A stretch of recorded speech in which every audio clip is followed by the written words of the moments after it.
Welcome to Next Level Play Therapy, a weekly podcast dedicated to supporting the next generation of child and adolescent therapists to provide exceptional play therapy services.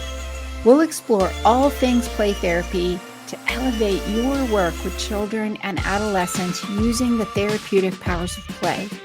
I'll discuss practical tips and ideas so you can provide a transformative experience for your young clients and make a real difference in their lives. So get ready to take your play therapy skills to the next level and make a lasting impact in the lives of children, adolescents, and families.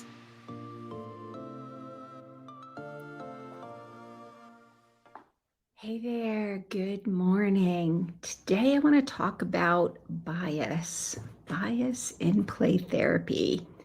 What exactly is bias and how does that show up in play therapy? So one of the things we've learned to do in graduate school, and I think it's inherent in the mental health field, is to do self-reflection to identify counter-transference and transference. And I think nowadays there's probably more of an emphasis on recognizing bias than in a really long time. I remember in graduate school 30 years ago, we spent a lot of time looking at transference, but we didn't really take any time looking at bias.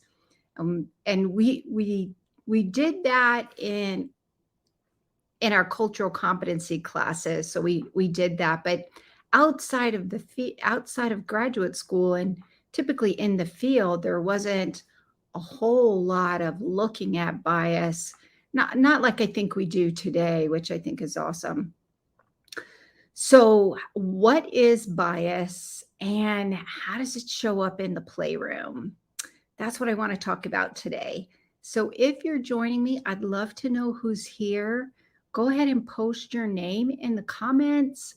Post where you're from, what population you work with, what play therapy modality you're working with, and feel free to join in the conversation. What are your questions? I'd love to know who's here and have a conversation today. So go ahead and post that in there.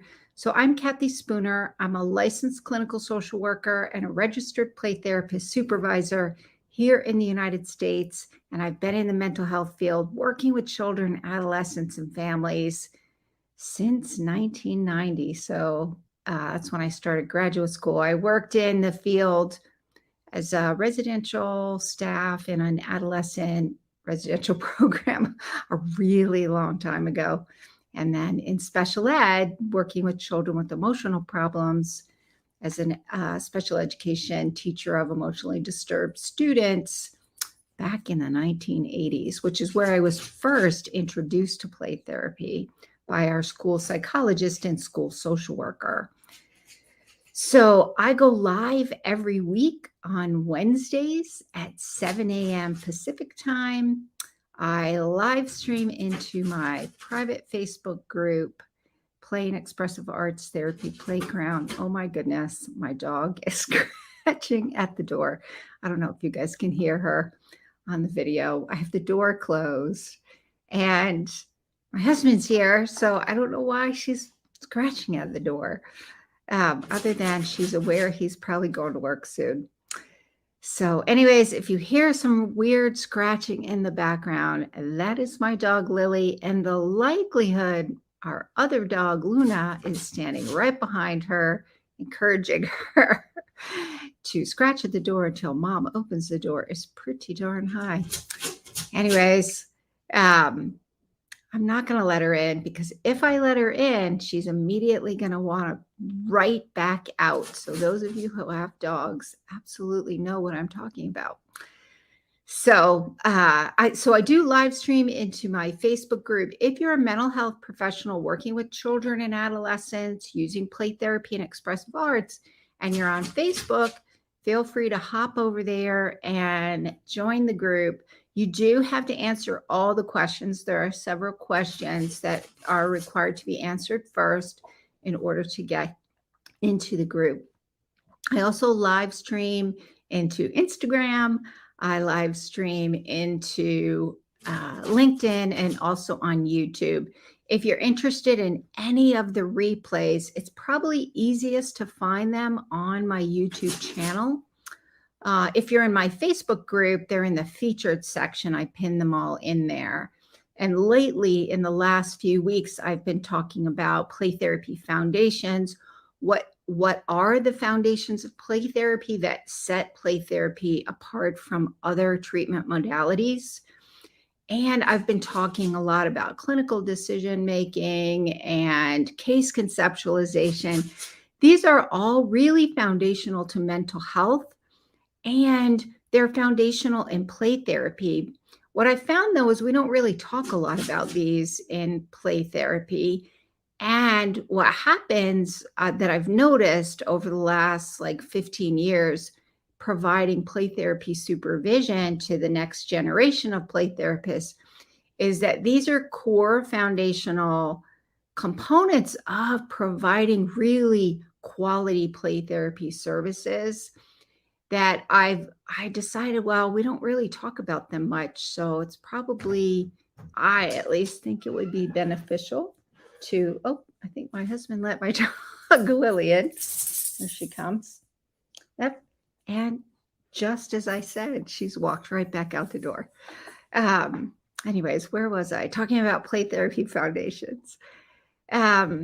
So I thought, well, this would be a good topic to talk about. Plus, I also have created a course series called Getting Grounded in Play Therapy Excellence. It's a series of courses that, nope, Lily's back, that I have developed to provide that foundational grounding for the next generation of play therapists. But also, if you've been doing play therapy for a while, I think these would be of interest as well. I've been doing play therapy for over 20 years now, and I've been in the mental health field 30.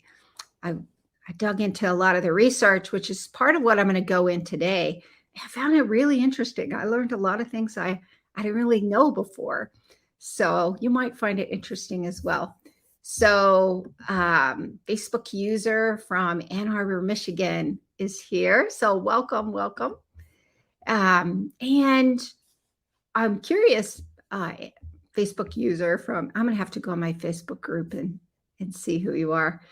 I use StreamYard to live stream into Facebook, LinkedIn, and YouTube. So StreamYard requires that you give permission. Otherwise, I can't see your name, which is fine. But that's why it shows up as Facebook user or LinkedIn user.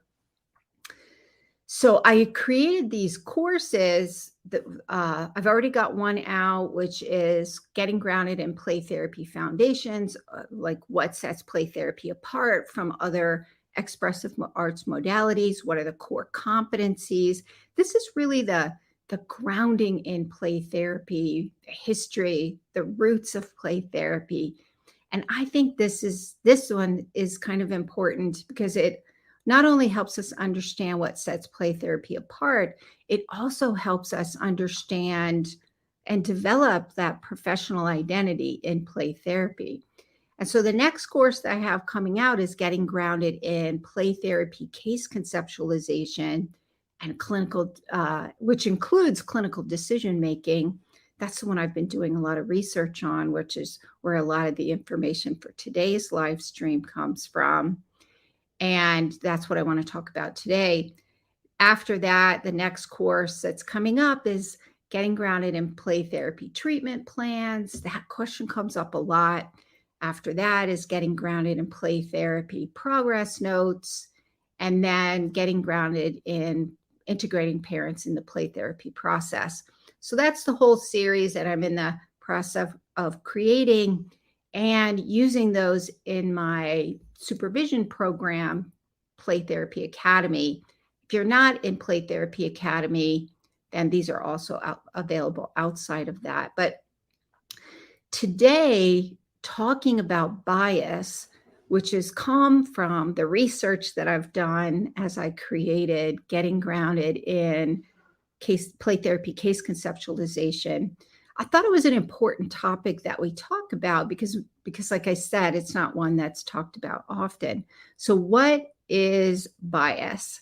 So the definition of bias is these are the unconscious and conscious ways of perceiving and understanding that can undermine our accuracy.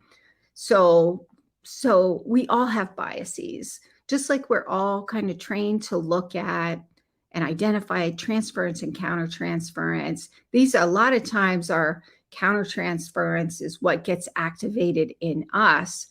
And bias is very similar. Bias are all of those things, those belief systems way, way, way back in the cobwebs of our minds based on, and I like to look at neuroscience and attachment for this. It's like all those belief systems and our beliefs about others, our beliefs about ourselves, our beliefs about relationships. And I would include like bias about other people. What exactly, like culturally, this comes up a lot. What are my biases that I don't even necessarily recognize that they're there until I take a step back and think, oh, wait, that's kind of weird. Where did that come from? And then I realize, oh, this is one of my biases that I hadn't really even thought about before. And it will influence our decision making. It'll influence our case conceptualization, which is a really fancy term for how what I think is going on with my clients and why do I think it's going on. That's kind of a fancy way of thinking about that, because then that's going to play into what our diagnosis is as well as our treatment planning. They all kind of go together. And there are different types of bias. So, for example, one that comes up a lot in the research is overconfidence bias. So, overconfidence bias is typically a bias that's found in like play therapists that have been doing in play therapy for a while, have been in the mental health field for a while. I regularly have to check myself on this one. It's basically, oh, I know what this is. So I take shortcuts to, oh, I know what it is. I'm not really going to think about it much more. I'm just going to, this is what it is because I've seen it over the last 30 years. I know what it is. Well, that may or may not be true. And there is a lot of confidence that comes with being in the mental health field for 30 years and being able to, like, I can get to issues so quickly because I've been in the field for 30 years. The bias comes when I don't really take a step back and think, oh, wait, is that what it is? I need to make sure I'm not taking shortcuts that might undermine the effectiveness of the play therapy services that I'm providing, which is one of the reasons I love supervising people, the next generation of mental health professionals and play therapists coming up, because I learned so much from the people that I supervise. As much as they learn from me, I learn from them, and I really enjoy that learning process. So it also kind of helps me check myself against maybe thinking I know everything, which is a possible outcome when you've been doing it as long as I have. Another bias is, and I'm just going to go through a few. To be honest, there's a article, and I could probably post this. I list this in my training that I came up. The one that I've just developed, case conceptualization and play therapy. This is one of the articles that I've used from the professional journals. I'll post it. I'll post the article in the comments if you're interested, if you have access.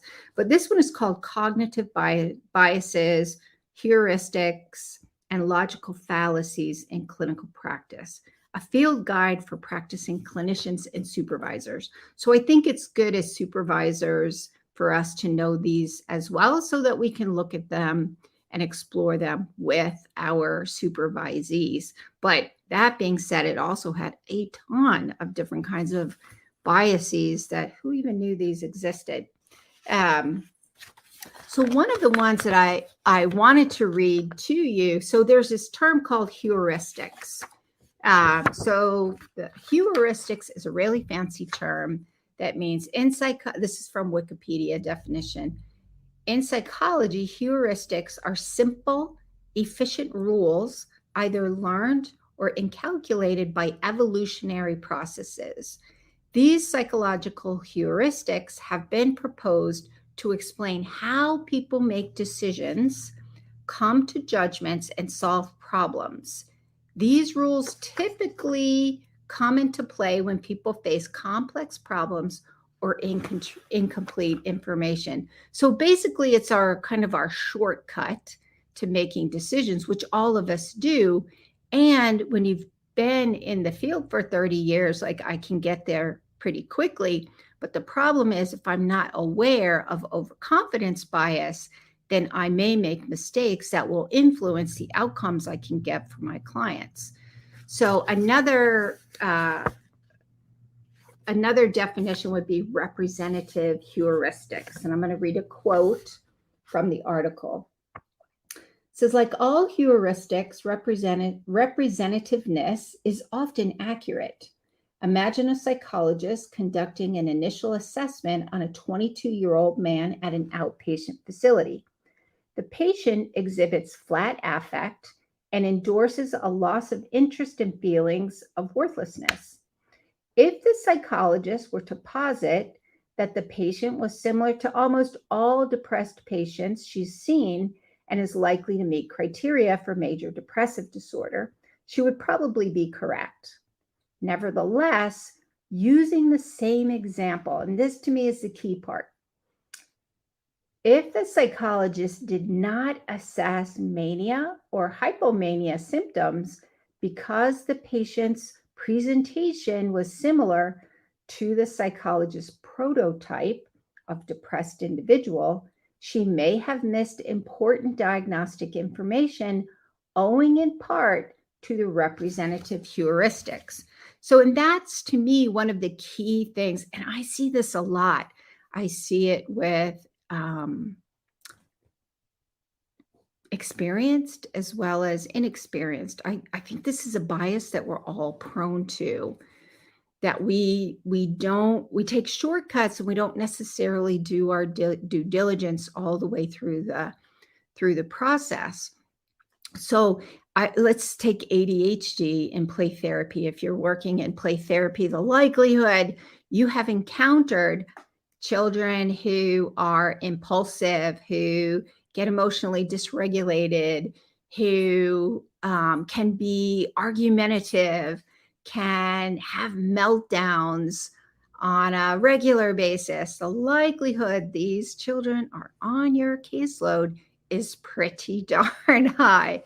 So we could immediately go to oppositional defiant behavior disorder because they're defiant and they don't like the word no. But and maybe we have a male client with this. Maybe we go automatically to ADHD or we go automatically to oppositional defiant disorder. Would we do that if it was a girl? So here's where we have to look at that unconscious bias. If it was our girl, would we automatically go there? Or if it was, let's say someone, let's say a 7-year-old who has immigrated with parents and they've come to the US from a country in South America that is known for a lot of violence and poverty, would we automatically go to trauma because of that? And now that may be the case, and it's good to assess for that, but how maybe we've missed, well, maybe this is a child who also has ADHD and it's not, no one in the family has ever been diagnosed. So part of part of looking at bias is understanding that we all have bias, and that we're all have the capability of getting it wrong. Another type of bias is affect bias. So affect bias is using our moods to dictate our decisions. Our emotional response to clients can influence our decision making and diagnostic formulation in both positive and negative ways. So think about it. If you're working with children, the likelihood this has happened to you. Let's say you are working with the child who comes in, and one of the parents is, let's say, argumentative or kind of rigid, and you activate your countertransference, right? We're like, oh, that just gets on my last nerve. And then our bias kicks in, where we're making decisions based on either avoidance of that client and the parent. Maybe we don't want to have parent sessions because now we're avoiding that parent, even though we know that integrating the parents into the play therapy process is really going to be needed for this client. Or maybe we get argumentative and we kind of get a little more rigid. We're making decisions based on our emotions. So that would be affect bias. And the likelihood, we've all experienced this, is very, very high. And if you haven't, the likelihood at some point in your professional career that you will experience this is pretty high, which is why in the mental health field, we are adamant about doing self-reflection. Self-reflection is an important part of therapeutic use of self in the treatment process, which means because we're fallible human beings, we really need to make sure that we are doing that self-reflection process. So another type of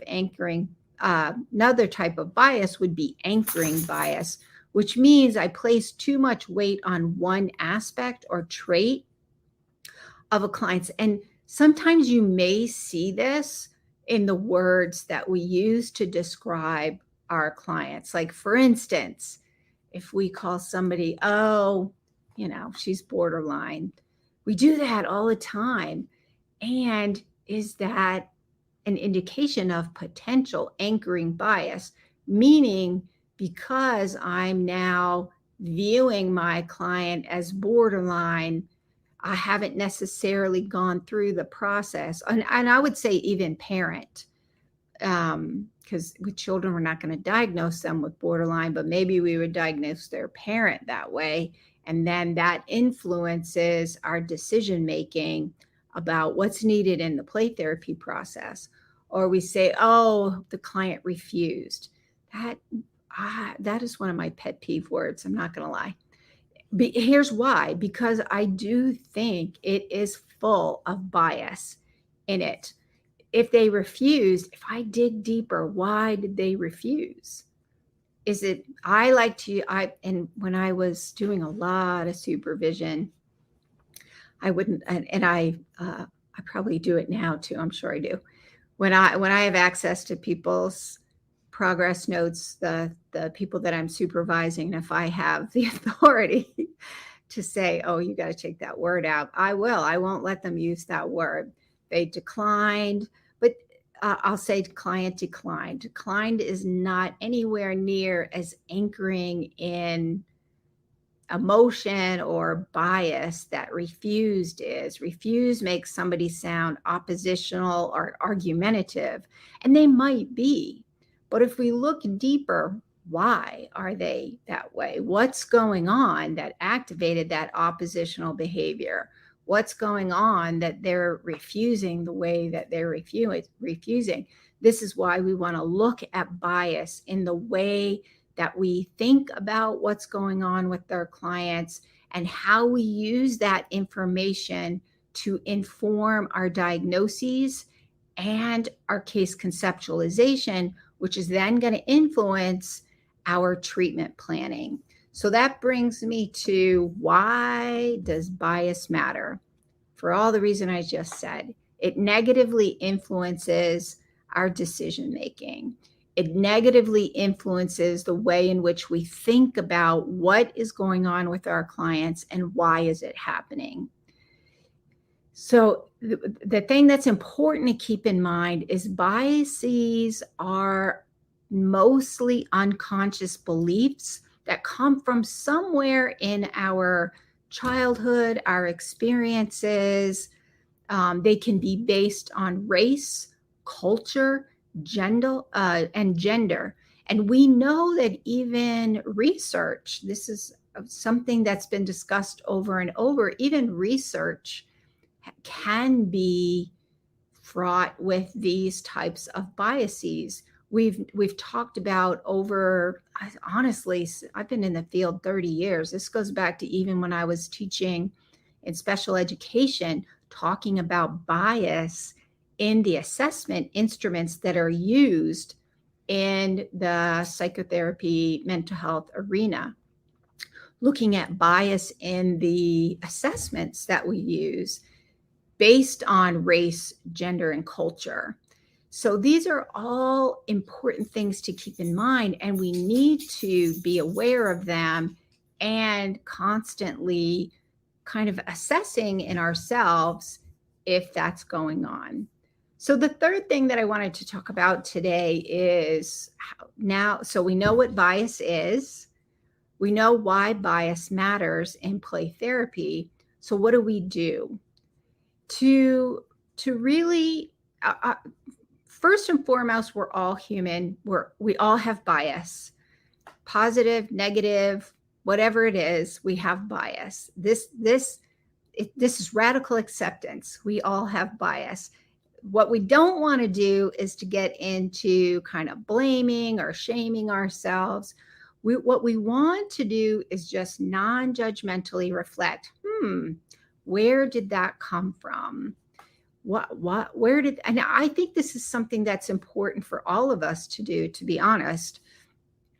And I mean, I was leaving work the other day and I walked out and I saw kids playing, and they were, and I thought, and there were some things going on, and I immediately had a response, and I'm thinking to myself, that's interesting. I wonder where that came from. And then I was like, oh, okay, wow. It is so subtle, the way that it shows up. And in play therapy, it's important for us to be aware of these because it will influence our decision making. It'll influence our diagnoses. It'll influence our treatment approach, our play therapy interventions that we're using.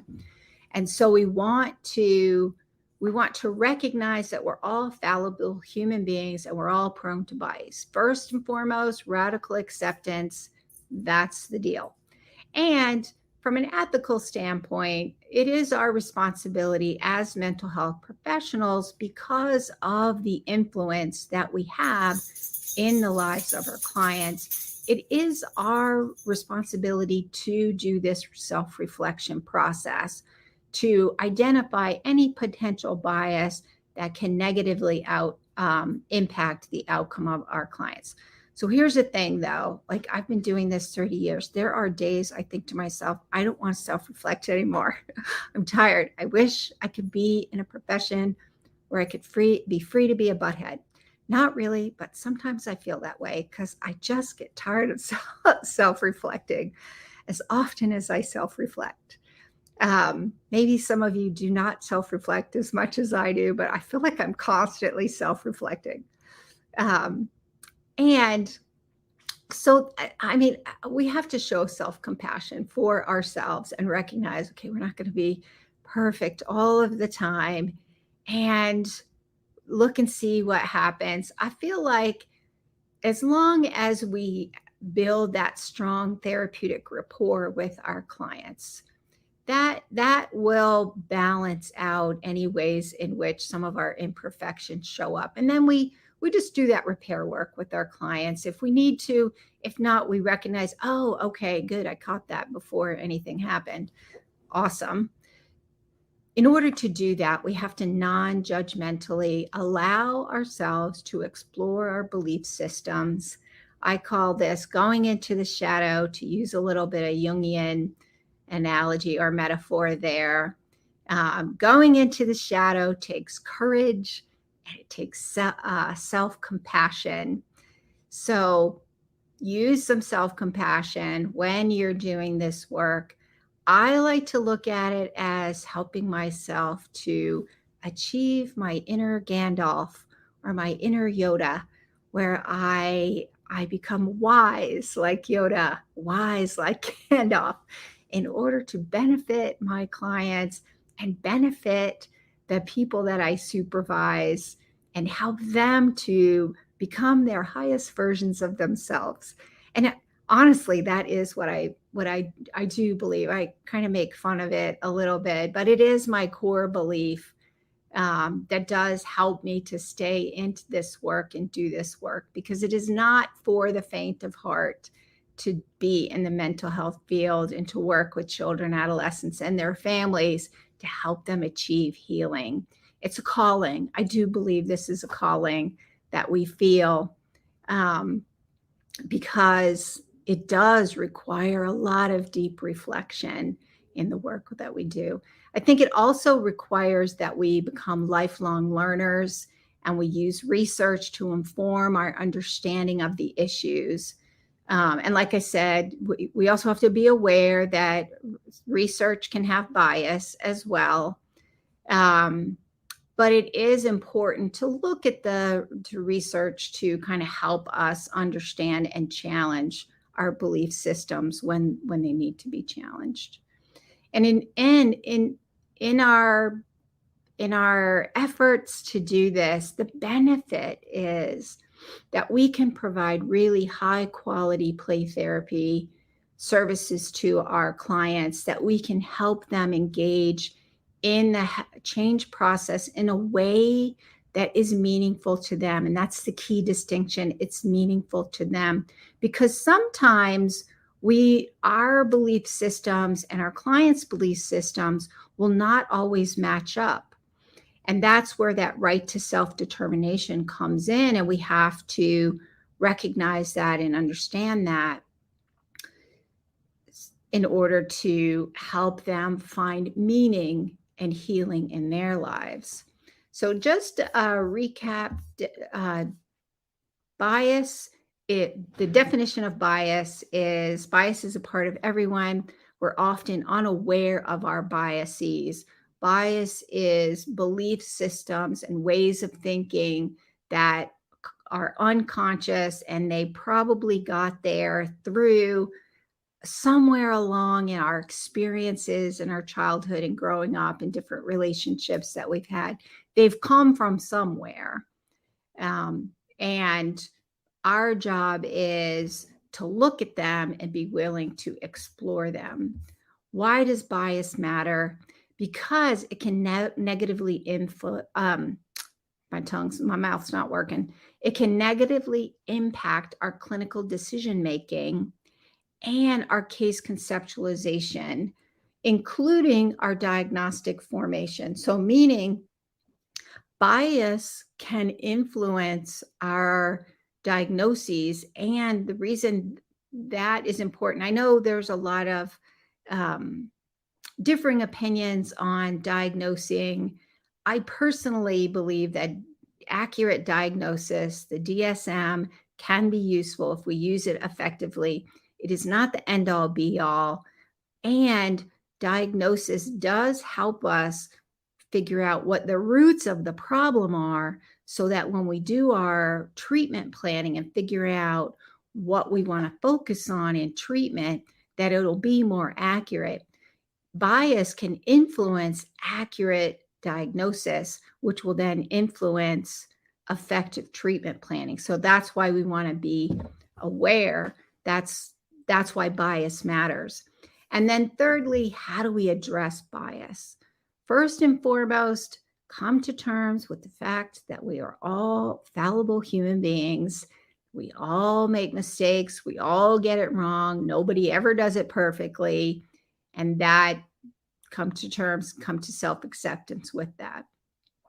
Then that will help us non-judgmentally explore where some of our belief systems come from, and how can we use our decision making to effectively help our clients with treatment planning, the decisions that we make from session to session to session. So being aware of and exploring our bias in a non-judgmental way will allow us to recognize what our bias is and not go into shame and blame spirals. And that's why it will be important to make sure that we all are constantly and frequently kind of doing that self-reflection and understanding which ones we're kind of prone to, so that we can be mindful of those. So that is it for today. If you're interested, I mentioned some of these courses that I am developing. I already have one course out called Getting Grounded in Play Therapy Foundations. That one is available. If you're interested in this training, and if you're interested in the one that I have coming out probably in the next couple of weeks, which is called Getting Grounded in Play Therapy Foundations, you can hop over to my website at rrhcounseling.com/courses. That I'm going to put that up on my screen if you're watching me on LinkedIn, my Facebook group, or YouTube. My website is rrhcounseling.com/courses.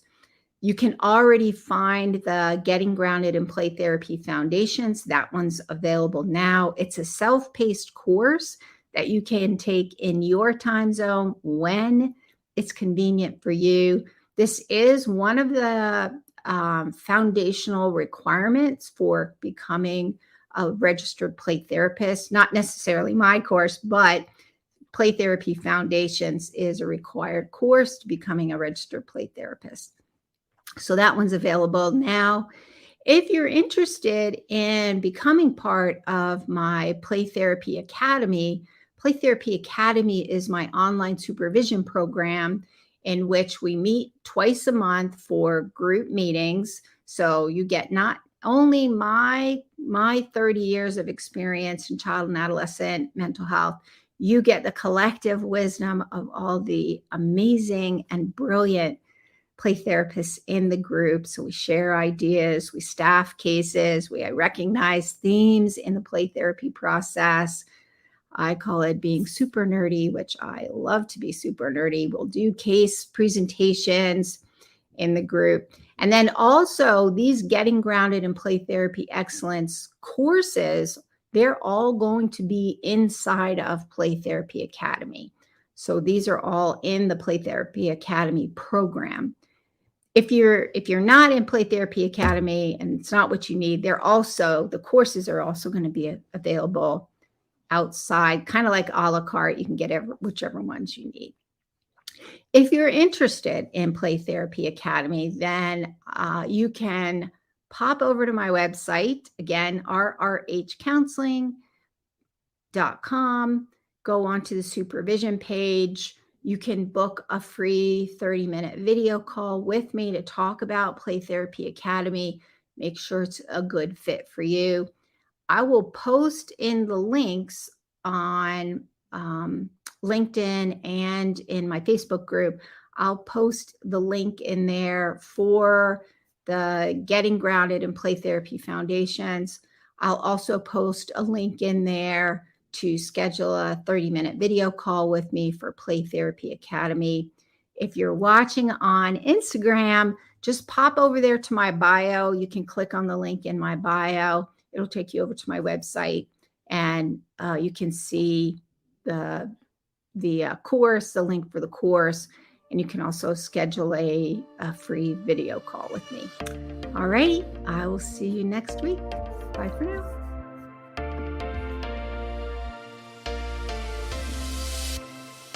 Thank you for joining me on this episode of Next Level Play Therapy.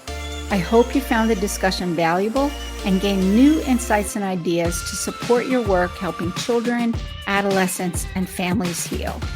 If you enjoyed this episode, be sure to subscribe to the podcast and leave a review. Your feedback helps to improve and reach more people who can benefit from this information. Remember, play therapy is a powerful tool for healing and growth. Whether you're a new play therapist or experienced, I encourage you to continue your learning journey to unlock the potential of play in your own work and relationships. If you have any questions or topic suggestions for future episodes, I'd love to hear from you. Connect with me on social media and visit my website at Renewing Hearts Play Therapy Training to stay updated on upcoming episodes, trainings, and resources. Thank you once again for listening to Next Level Play Therapy. Until next time, keep playing, learning, and growing.